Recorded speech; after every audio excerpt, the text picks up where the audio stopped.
And welcome everybody. This is Michael Logue, and this is going to be a base build tutorial. It's going to be mostly fast forward type building, and I'm just going to do it all straight in reinforced concrete. This is a base that you can start off with simple wood. It is a little bit larger than I normally do, but this is kind of more one that you can expand considerably as time goes by. Generally, I will do a 5x5 tower. This time I'm going to do a 7x7 to give a little more space and allow room for expansions of some additional fighting corridors. So let's go ahead and start laying this all out.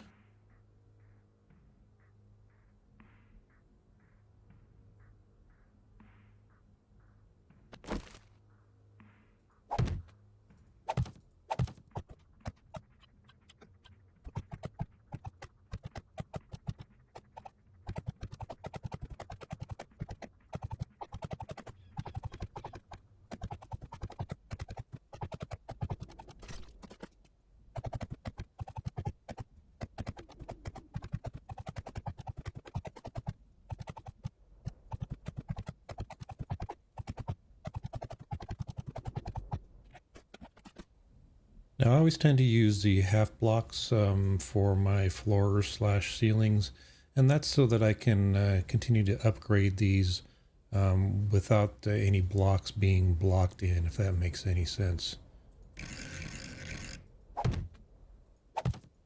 Now, this could all be filled in. Starting off when you're first doing this, this is obviously going to be empty, and this is where you're going to be, doing your storage and crafting and whatnot until you can get to the point where you can build a separate crafting area. Again, this is something that can evolve as you play through the game, and it's a good place to start off if you're going to start building from scratch from day one. The way I usually do this is, again, it's usually a 5x5, and I can have a fully functional fighting base for the first Horde night without any issues whatsoever. I can usually have it completed by day 5 or day 6. So this is going to be kind of the fighting platform. This is 6 blocks up. You can take it up 7 blocks. I kind of prefer the 6 blocks just for my purposes. But again, you can take this up as really far as you want.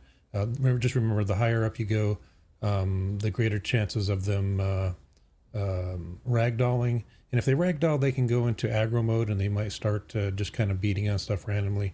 That's why I kind of usually hold it off at 6 high. That way they don't start ragdolling.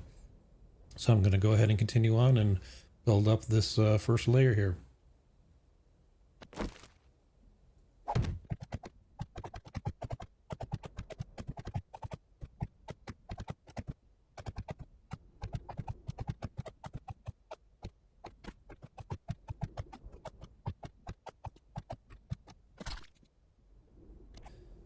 Okay, here I'm going to build my entryway into the fighting tower, and this is going to be and I will usually have a crafting base joined to this, but I want to have a way of separating the fighting tower from my crafting base.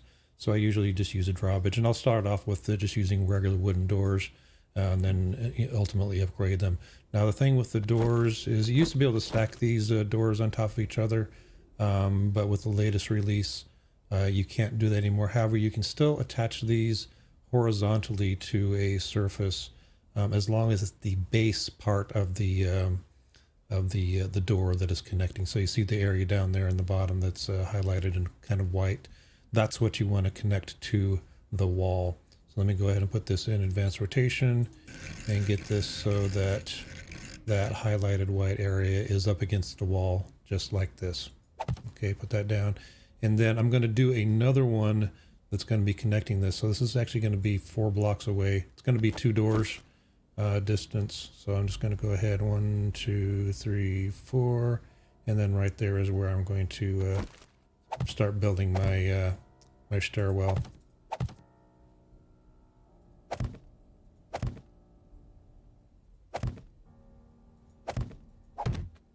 And I'm just doing a stairwell on this one. I'm not going to do the full base.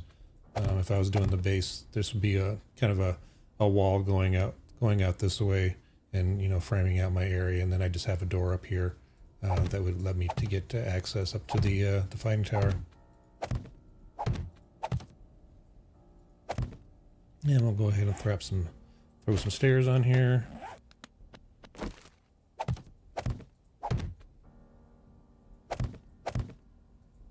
Oops, wrong one.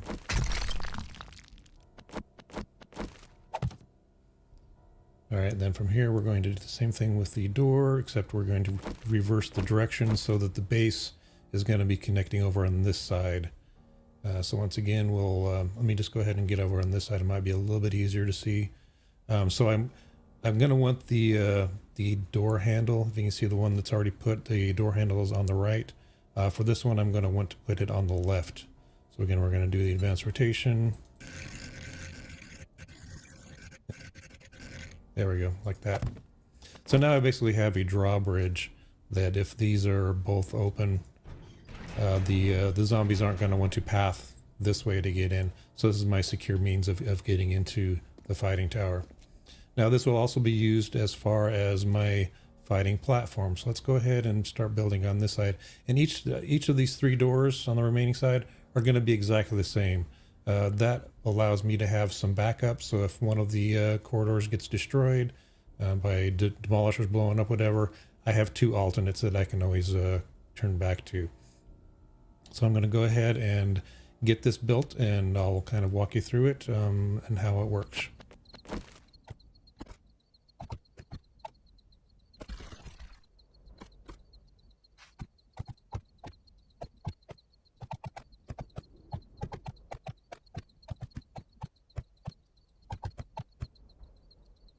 All right, so this sort of setup, and I'm sure most of you are aware that if you don't give them stairs and you just give them blocks, this is going to slow them down. They're going to have to pause, hop, pause, hop, hop, hop, and pause.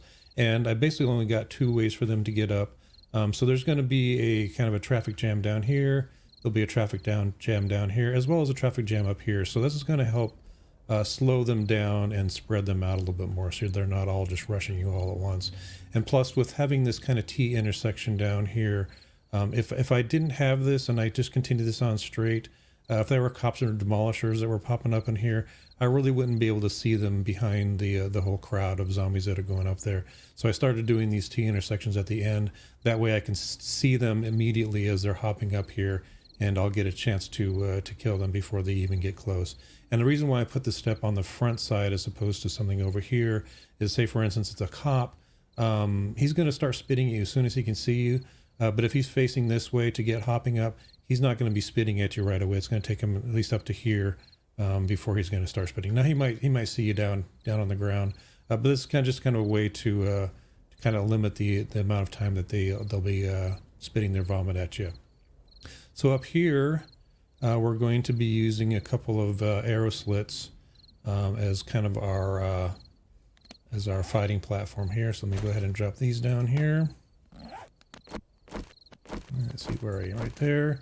So this first one, the interior one is going to be facing like this, and then the exterior one is going to be like that. So they're basically back-to-back arrow slits.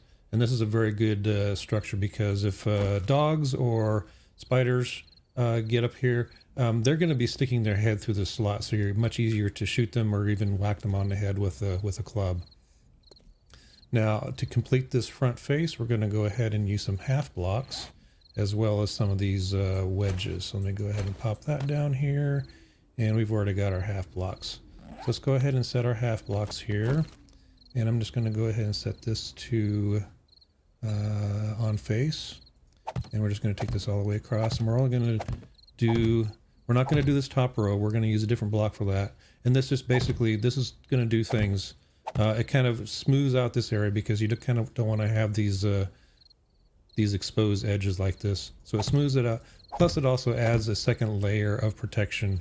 Again, this is built to be able to withstand demolishers blowing up, and I've done quite a few extensive tests on it.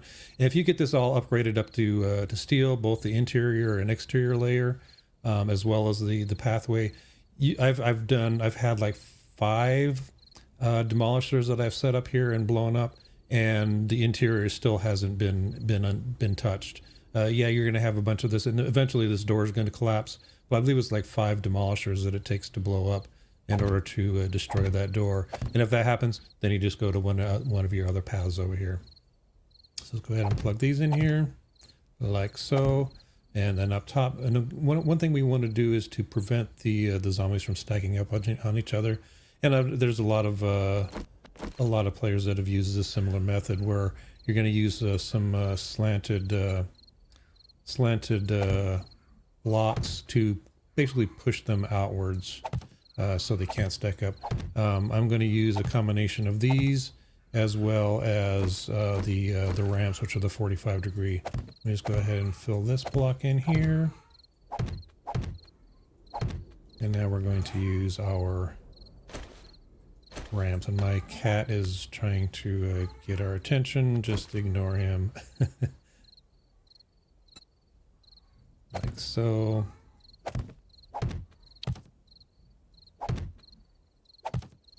And like that. And then what I'll do is I'll put a railing up on the top just to make it even more difficult for them to jump up.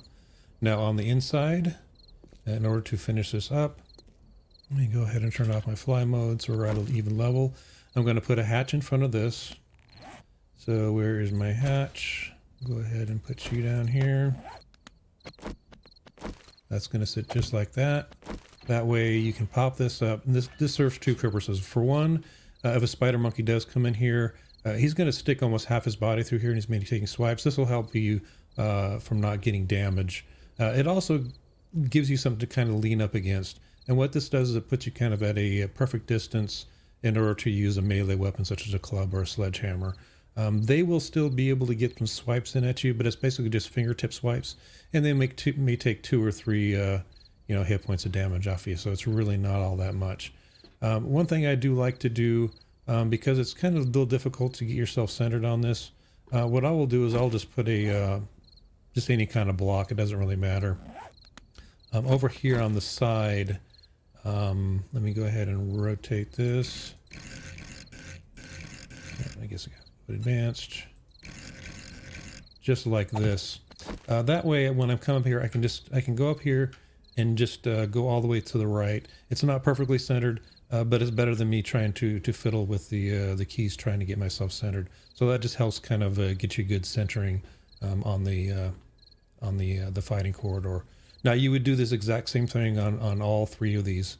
These all look exactly the same, and you can have storage containers and whatnot over here to keep your spare ammo and food and repair stuff and things like that. This larger base, if you do have a demolisher that decides to blow up right there, you do have enough room to be able to back up and get out of the blast radius just by tucking into one of the corners over here. So you are relatively safe from explosions. This right here it's not something that would be needed for your later Horde Nights. I would put a hatch down here that would drop down, as well as a cage consisting of bars. That way, like for my first Horde Night, I'm not going to have probably a junk turret or any auto turrets. So this will allow me to take care of vultures. You're not going to have the vultures the first Horde Night, but in the second or third, you might have them show up. So this allows you to take care of the vultures during those early on Horde Nights. Once you got into a certain stage, you probably have shotgun turret or SMG turret up there that'll take care of your anti-air defenses. So this is actually kind of, for the most part, ready for a Horde Night. And this is more than capable of handling any hordes, even before you get the demolishers. So up to, your game stage 149, you won't be seeing the demolishers until your game stage is 150. Let me go ahead and reset the daytime here so we're not in the dark here. Now again, we just continued, we do this exact same thing on this side and the other side. That way, if this one gets destroyed, you can go ahead and switch over to one of the other ones. So I'll go ahead and fast forward this and complete those 2.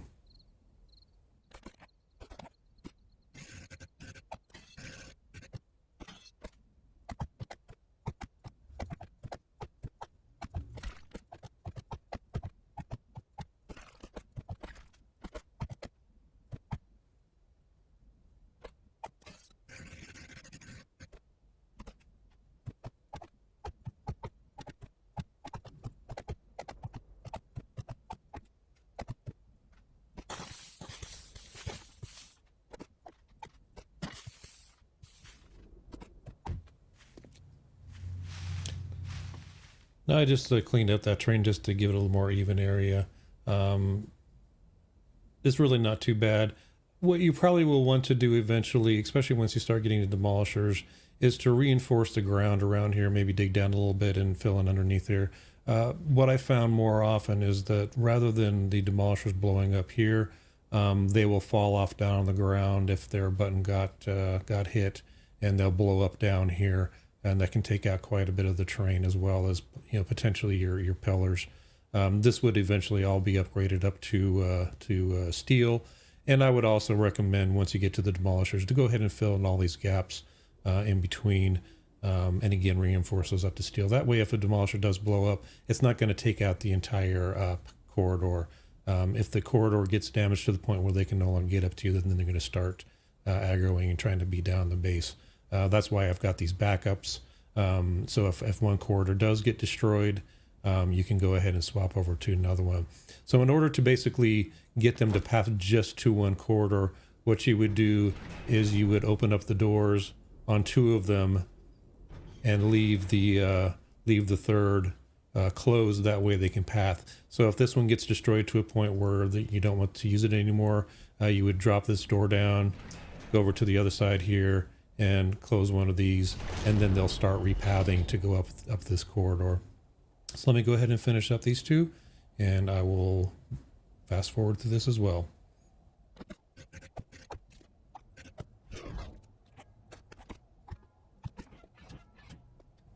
Now, one thing you want to do to kind of prevent spiders and dogs from getting through this hole, because this is still considered a single open block, and they still can't fit through this, is to put something in here that will make them think that this hole is at least partially blocked. And you can either use a plate, and what I've been doing lately is using basically fences. It's basically a paper thin object that's only a plain thickness, and I'll go ahead and just slap this on the top of the entryway here, and then upgrade it. Now this can only be upgraded to iron, but this usually does not take that much damage in the first place.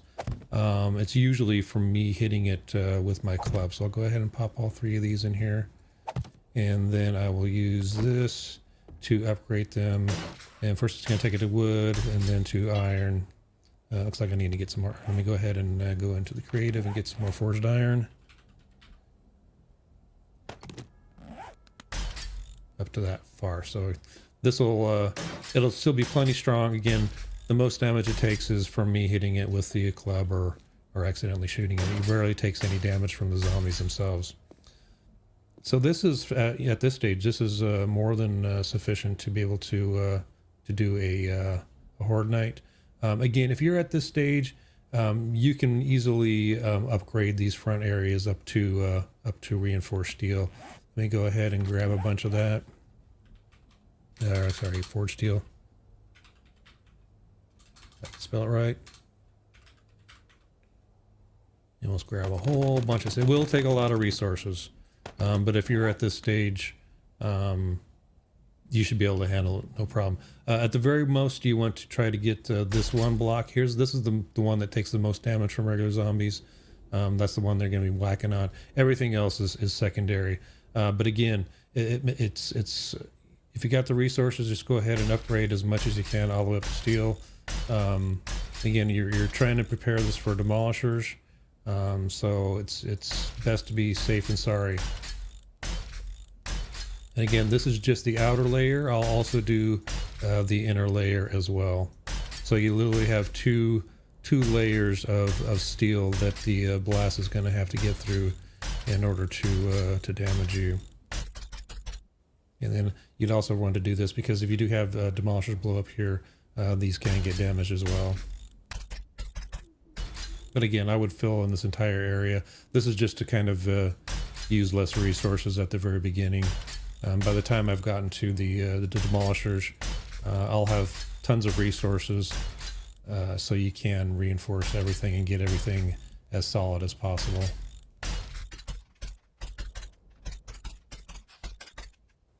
And again, I would go ahead and reinforce these.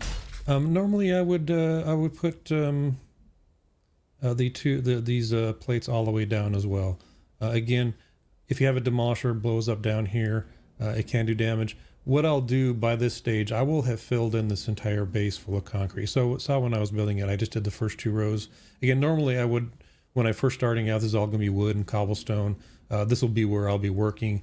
But once I've started getting my crafting base, which would be something to be sitting over here, I will close off this area and just as I get the resources, just fill the entire interior with reinforced concrete. That way, if they do start aggroing and decide they want to pound their way and try to tear the place down, it's going to take them a lot of work to be able to get inside.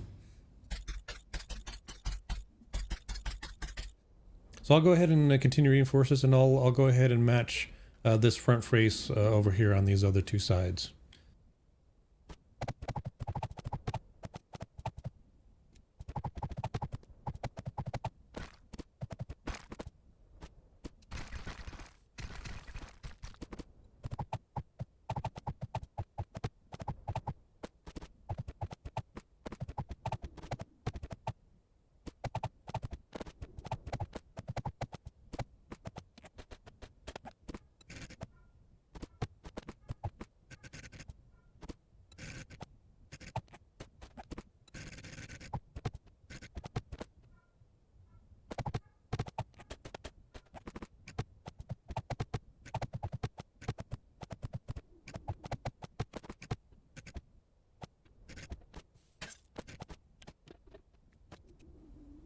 And then right here, I just do a little ladder. Let's see, let's go over here. And that way, you can hop on up there. And then again, originally these will have hatches and bars and whatnot. But once I've gotten to this stage, I'll just go ahead and maybe throw in some bulletproof glass so I can just kind of poke my eye up and see what's going on up ahead of me. Like so. Now for power, what I will usually end up doing is I'll put a, go ahead and take these out. I will go ahead and get a generator. Now let's do it just a regular battery.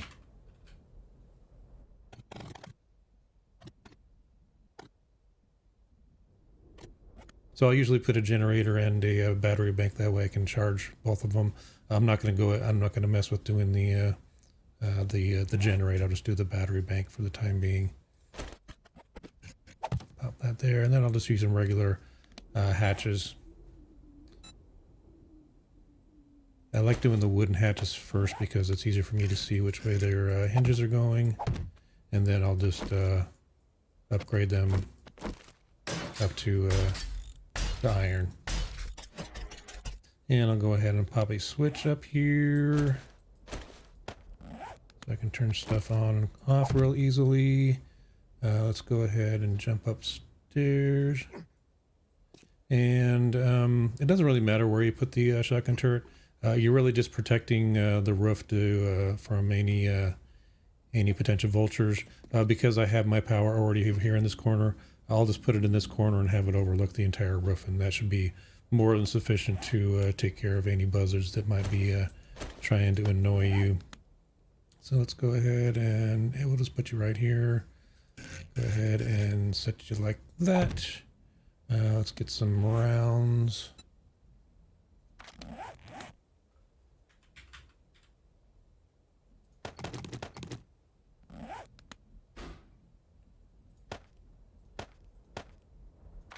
Like so. And let's go ahead and get this all connected. Yep, get down. Gonna go ahead and turn on my flying mode so I don't have to do all this trying to carry a wiring tool here.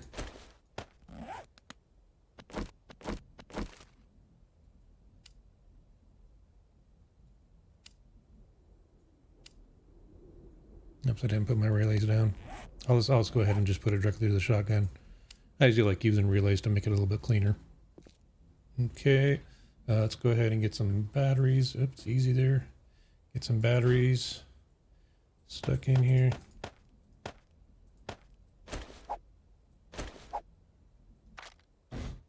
There we go. Let's go ahead and get you turned on. Turn on the switch.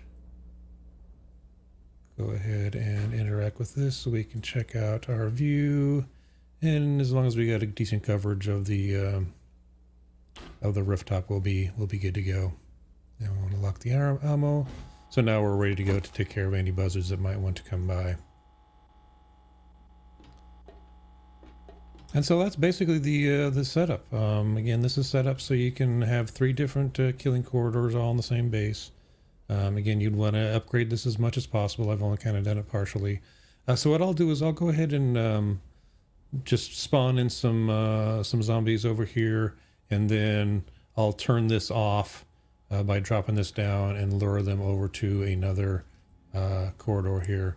So I'll start on this one and then bring them over to another one. So let me go ahead and get out of my God mode and flying mode. Let me go ahead and get another door on here. Just to complete everything. Like so. And again, when you're having your hordes, you want to, make sure these are dropped down so they can't path across there anymore. Go ahead and drop these so you're out of the way. And you are turned off and you are turned on, so it's going to be that one that we're going to be using. We got one over here. Let me we got better light over here, so let me drop this one down. That way nobody's pathing that way. Nobody's pathing that way. So let me go ahead and get myself some weapons here. Let's do a club and an AK, and we'll go ahead and spawn in something.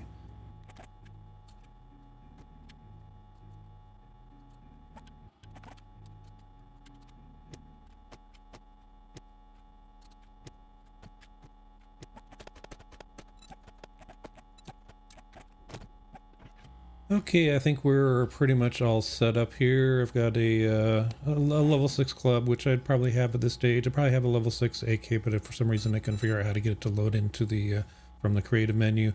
Level 5 is fine. I went ahead and put a 4-grip drum mag and a scope on that. And then over here I've got a ergo grip, weighted head, spike, and burning shaft mod. So these are kind of typical weapons that I would normally use in this. So let me go ahead and turn off my God mode here, and let's go ahead and spawn in a bunch of zombies here. I'll just drop them off down there. So let's see, let's go ahead and do ferals. So we do have a good speedy one, and I'll try to get everybody in here except for the demo. I don't think there's actually a feral demo. So let's go ahead and just grab one each of all these guys,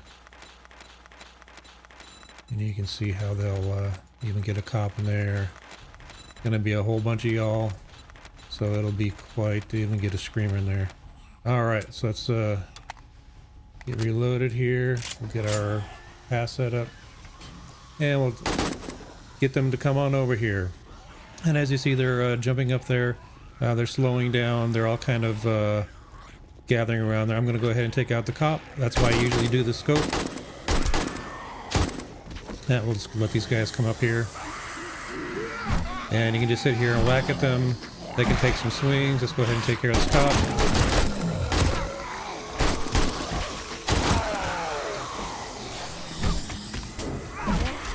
And this is what's the great thing about using these arrow slots is the spiders are really easy to be able to take care of while they're here. And we're getting a little thick here, so I'm just going to go ahead and thin out the herd. Again, if you want, you can just sit here with your clubs. Now let me go ahead and see if I can shut off this this door. Oops. Don't want to let me. Yeah, see, I destroyed that. I had too much power.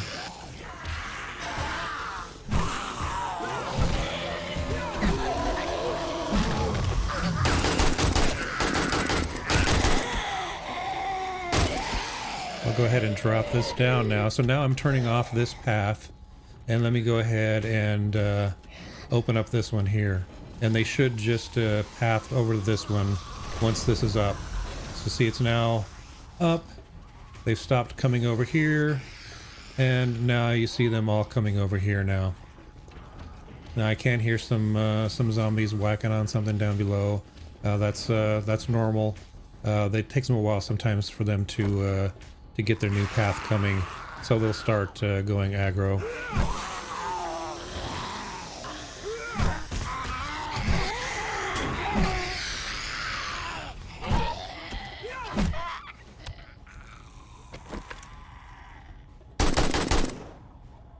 And we got a little crawler. Oh no, it's Skater Dude. See, if you get really overwhelmed, just sitting here and just shooting down the line, you're basically guaranteed hits, no matter where you know how often you're pulling the trigger. So that's basically how the whole setup works here. It holds up really well. Let me grab this one and just see. This is the block that takes the most damage, so you do want to make sure you got repair materials and kind of keep your eye on it. But everything else very rarely gets hit. So it's a very durable system. Now this has been just normal zombies. Let me go ahead onto this one. I'm just going to go ahead and spawn a demolisher right here on this door to kind of demonstrate a worst case scenario. So let me go ahead and spawn in a demo right here, and he should be turned off. Let me go ahead and zip inside here. I'm all ready. Let me take my God mode off so we can see how much damage I'm going to take. And I'm going to go ahead and shoot him in his button and set him off. I'll get here in the back corner. I am outside of the radius, so it did not hurt me at all. So let me go ahead and get back into the God mode again here so we can kind of see how much damage these took. So that took a good hit. And again, this is something you could repair as you're going because you can reach that from within here. So far, we're not doing too bad. Again, this one took a good amount of damage. The door definitely took a good amount of damage. And we're starting to see some damage here on the pass. So let's go ahead and do another one and see how many of these we can do before this area becomes completely unusable. Okay, let's go ahead and pop inside again. Turn myself off. We'll go ahead and pop his button again. Get back. I got stuck reloading and took a bit of damage there, but again, it wasn't a huge amount. So let's go ahead and pop out here again, and we'll see how we're doing right here. So now we're down. It looks like it's gone past that first level of improvement, and we're now down into the second level. So that was 2 zombies that we've blown up. Let's go ahead and spawn another one here.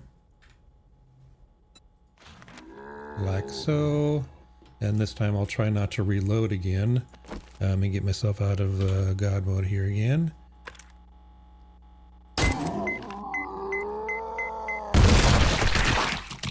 Okay, go back into God mode. How are we doing? Everything is still holding up really well. So that was 3 that we've blown up right on our doorstop. And yeah, this one is down to its 3rd level. So this is the original door. So we've had 3 blow up so far, and we're starting to see some damages. You're about halfway down. This one's almost gone as far as the steel side of it is. It still has the reinforced concrete underneath it. This down here, it is almost done. So this might actually be the first one that actually blows out. And if this goes, then this path is no longer viable. There, you might have some zombies that might want to jump from here to there, but it's kind of doubtful.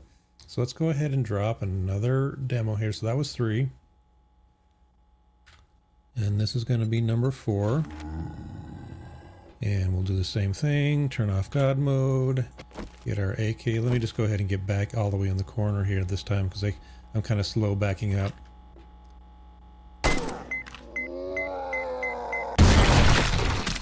Okay, get back into God mode again. All right, still holding now. This one is down to reinforced concrete. All this stuff is down to reinforced concrete. We still have this layer here that is steel. And I would have also upgraded all this up to steel. I forgot to do that this time around. But that was number 4. Let's see if we can do a 5th one here and see how well we hold up there. I don't know if I can hit you from here. Yeah, I should be able to hit you. Go ahead and get back out of God mode. We'll use this corner. Can we get? Yeah, we can do it from here.